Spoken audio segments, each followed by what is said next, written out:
The biggest Osu LAN tournament of the year has just finished its final round of play-ins, and let me tell you, they were crazy. The losers of rounds 1 and 2 went against each other for a final shot to make it into the bracket, with some big names on both sides of every match. I'll put my picks on screen for the matches to watch spoiler-free before we get into them, so check them out on Twitch if you can. And without further ado, let's get into it. The weekend started off with Lystia v Hifkil, seed 18 versus 21, meaning one of these two would be outperforming their seed and making it to top 16. Both would be picking into their strong picks early and made it to 2-all, but it was Lystia that would run out of options first and be forced into a contested DT3. 40,000 point lead, accuracy going to be even, but does find an early... I don't know if it's the AR that's proving to be the difficult part of this for Lystia. It may very well be. With match point secured, Hifkil would clean up straight away with his Hard Rock 1, closing it out and advancing past play-ins. Crest versus Gnahus is an unfortunate drawing for Crest. This is the second mechanics-focused player he has to face on a pool that pretty much has zero tech presence. It would go the same way as his first match, picking Hidden 2 early but being edged out by Gnahus, then struggling to keep up with Gnahus' incredible skill cap and falling in a second sweep, 5-0. One of my picks for this round, Lifeline Kirochi, started similarly to Lystia Hifkil, each player picking their polarizing maps until Rat Park came up. Lifeline snagged a 950 combo, but with 95% AC, could he lock it out and take a break point? And now an opportunity arises. Kirochi trades some more breaks by Lifeline. This is really close. God. Both players missing the quads. Lifeline finds a couple more breaks. Kirochi finally takes the score lead. There is no combo left. The accuracy is there for her, and she does eventually take this map, but it was looking very, very dicey all the way through, right up until the last quarter of the map. Laser scoring saved the day for Kirochi. A huge AC advantage beating out a doubled combo for the victory. On a roll off the back of this, Kirochi would take a huge early combo in Hard Rock 1 and run with it, going up to match point. The Hard Rock 2 being the obvious pick, since Lifeline had the lowest scoring at the previous weekend, it felt like this was it. But Lifeline wouldn't stop fighting. And we get into the stream. Kirochi finds a massive accuracy. Oh, no! She taps too early, and Lifeline is able to steal the score lead. This is definitely not what you want to see if you're cheering for Kirochi. 22k difference going to the final square stream. No combo to be seen. Lifeline now had control of the last pick before tiebreaker, though it was bleak. He was on the losing end of the score comparison on both Hidden 1 and DT3, and had no information on Nomad 1 to play off. The decision would be Hidden 1, but it wasn't to be. A clean 800 combo from Kirochi would seal the deal and send Lifeline out after a nail-biter match.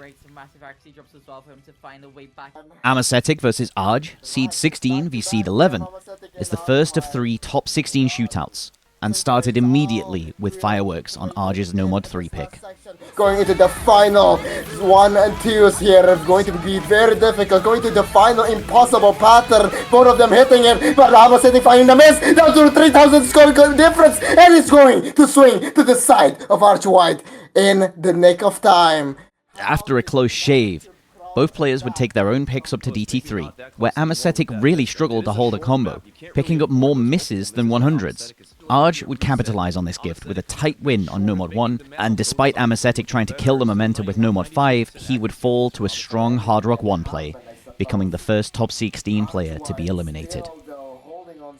Then to the second top 16 shootout. This would be higher stakes. Yary versus Origin, seed 13 versus seed 10. But this match even took place was to the surprise of everyone, including Origin. Yary crashed out so hard after the prior match he nearly forfeited immediately, only scheduling this match 2 days before it happened. Despite this, these players are incredibly even, both being mechanics focused with some serious reading chops. And maybe to prove how even, this is how the first map turned out. The score lead is right there if they can get it. Huge patterns come through, huge flow. Yary finds a miss, but it's not enough.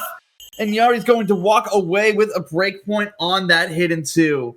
And then this was the second. Even though you have more of those burst patterns coming through, look at how slow that score lead is going down. And I don't think it's going to be enough. Origin holds on to the combo, and it's going to hold on to the points. It would be another break point on Nomad 5 for Yary, but this time he finally managed to convert by locking out DT1. And then... So many breaks from Origin right at the end, but you're in trade 1 right when it might matter, right when the score lead is about to go over, and Origin breaks again, and the score lead, it's neck and neck, it's just who can hit more of these objects more accurately, none of the map pattern. just now, Origin takes it barely. Origin keeps his point. Hidden 1 is picked by Yary, and it's kept close for a while until Tilt comes back again.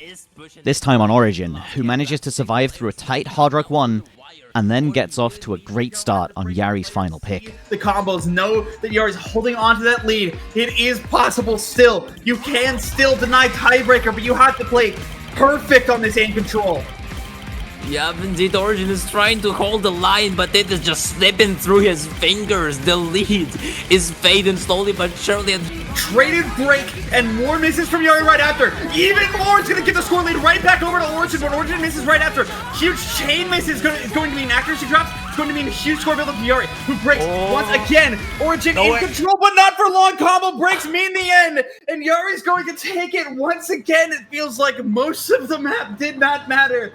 The pressure would prove too much. Yary clutched up in the ending and kept consistent combos to deny the tiebreaker and knock the 10th seed out of play-ins. Our 6th round 3 match is Bosshi vs Rudge, which on paper is the lowest seeded match at 23v20, but don't be fooled. In a mechanics versus gimmick match, it was looking like Rudge had a clear advantage with the pool composition, but Bosshi was undeterred, and after his strong picks were gone, it was now time to clutch up. This is looking so close. Who will take it in the end?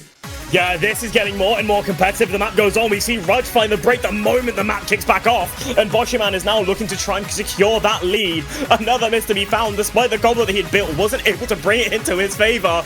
And now, I mean, this part of the map is just genuinely evil. There's such longer streams, and the spacing will change between every combo color. And Bosshi Man got up to the 800 combo round, did find the miss, but that was still just insanely crazy. Bosshi would pop off.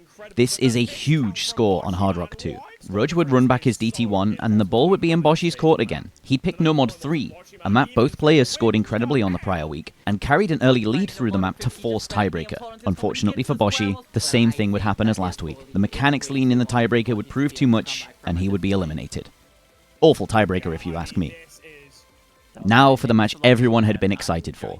Zutinator faced off with Seed 8, Aheo, who came in with a huge advantage in how tapping focused the pool was. They would trade out picks all the way to 3-3, until Zutinator's last pick. While No Mod 4 was her strongest choice here, it would actually slip her mind that it was in the pool, and instead she would opt for No Mod 3, which was far closer of a contest. Towards the side of Aheo, and it looks like Zutinator will be giving up the final breakpoint. A couple more seconds left in the map, and Aheo is looking to steal it away into the final pick, and Aheo goes... Aheo's Ak would be the difference. He would take a breakpoint and control of the last pick, but in a similarly stunning turn of events, he would pick Hard Rock 2 instead of No Mod 1, potentially scared of Zuti's No Mod consistency. She had the chance to bring it back. You cannot allow any mistakes from now on. Hitting that flow stream there, no, just as I say. But she couldn't quite stick the landing, being unable to play quite as well on the map without Hidden enabled. Aheo would make it to stage.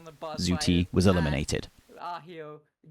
Our last match, Aleph vs RavGPO, just happened as of this video, and is the last top 16 shootout, 12 vs 15. Aleph had just gotten home from a weekend trip, and had little sleep and little warm-up. Raf also couldn't play before Aleph's trip, nor could he play any later, as he is traveling already. This heavily affected Aleph, and the match was looking dire, but a lucky break on Hidden 1 meant this at least wasn't a sweep. Unfortunate that this all came to pass, really. With that, we have our 16 competitors who get to compete on the COE stage. Commiserations go to those who came close but fell just short. Even getting top 24 in qualifiers is a huge achievement they can definitely be proud of. These are the matchups for the round of 16 on stage now.